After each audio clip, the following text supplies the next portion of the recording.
After not seeing the outside world in a long time, I finally did it. Do you see these pixels? They may seem simple and lifeless, but there's much more to know. You see, what if you have a world that's blocky? No, even blockier and 2D. Could you make a creature simulation? Basically, can you make a simulation where creature-like things move around and survive, attack each other, make their own decisions? In today's video, I'm gonna show you my creature simulation that's fully built in Minecraft, in vanilla, without any mods. And I'm gonna show how it works and how you can make your own. Let's get into it. Hey there, I'm Math, not the Math from school. I have 2 T's in my name. Jokes aside, I want to give a quick disclaimer, because even though this is all possible in vanilla Minecraft and no mods were used, I am using a texture pack, ray tracing and an add-on to make things like vertical slabs. Great, now we can start. But what is a creature simulation?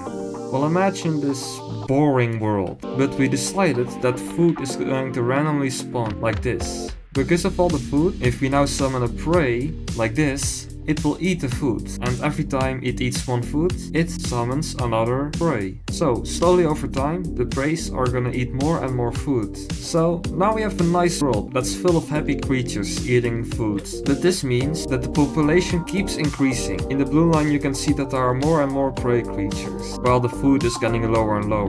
The white graph means overflow. So we can now spawn a predator, and they're already eating the preys. You can also see that the color of the prey changes depending on its health. So you can see there are more and more predators. If you quickly go to the graph, you can see that the predators quickly grow a lot in population and the preys getting less. Eventually the graph kinda evens out. Let's quickly change the theme. You can see that the predators always group together because they always try to target a specific prey. Also, the food isn't able to move, but because the prey tries to eat it, it does push the food a bit.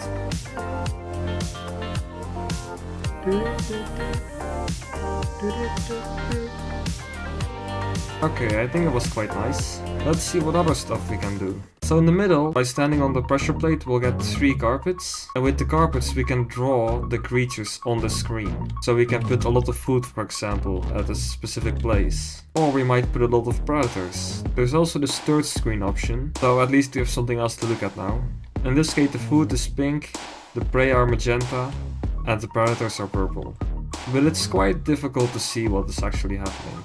Well, okay, now that we have seen what this machine can do, let's see how it works. First of all, I hope it doesn't ruin the effect, but I'm using real Minecraft mobs to simulate our 2D mobs. I chose to do chickens with slowness 10, foxes with slowness 2, and wolves. Because the combination of these mobs were just perfect for my simulation. But the mobs actually can't kill each other. And you might be confused, because you see the mobs are dying. But they actually all have resistance. But why do these mobs have resistance and can't kill each other? Well, there's a simple explanation. Because if you just let the mobs kill each other, then you wouldn't know one died and you wouldn't know to spawn a new one. When you see a fox close to the chicken, you see that the chicken turns into a fox if they're there too long. But at least in Bedrock Edition, I don't know any way to detect if a mob has actually died. That's basically the main reason why we don't actually let them kill each other. So how are the mobs dying and how do we spawn more? Well, let me tell you. Down here we have 3 rows. One for fox, wolf and chicken. I quickly copied the line of the fox because now we can inspect it. Basically, the first command block sends a pulse through the line every 9 ticks. All you have to know now, there are 3 tags, H1 to 3, which means health.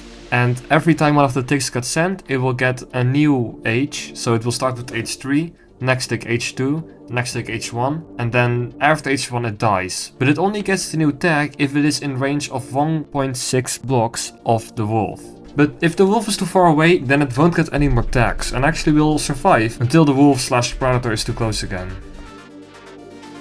And this effect we do to all 3 mobs except for the wolf, which always loses health. Then the next step is of course to put blocks above it. and also have different blocks depending on which mode you are in. Also, the reason for the cows is actually for food spawning, since every time food gets spawned, we choose a random number 1 to 12, and depending on the number, we spawn the food, which is chicken, above the cow chosen, which makes for great randomness. Although you don't have to use a cow. And to make the graph, I just have 3 command blocks and 3 scoreboards, and the command blocks are connected to a line of chain command blocks, which places a block above himself if the scoreboard is high enough. And then we just copy those lines to the graph storage, and then we copy that to the screen if the graph is selected. There are also a few more options, like you can stop food from spawning or activate it again. If you want to get rid of all the predators, you select predator and then click on accept, and then you don't have predators anymore. Or if you selected something and you want to stop, you click deny. If you don't want to use the paint tool for some reason and you want to spawn a mob somewhere, you can choose a corner, let's say bottom left, and then choose one out of the 2 mobs. Let's do the prey, and then it spawns the prey at the bottom left side. Or you select all corners, and let's do predator this time, then it will spawn a predator at all 4 corners.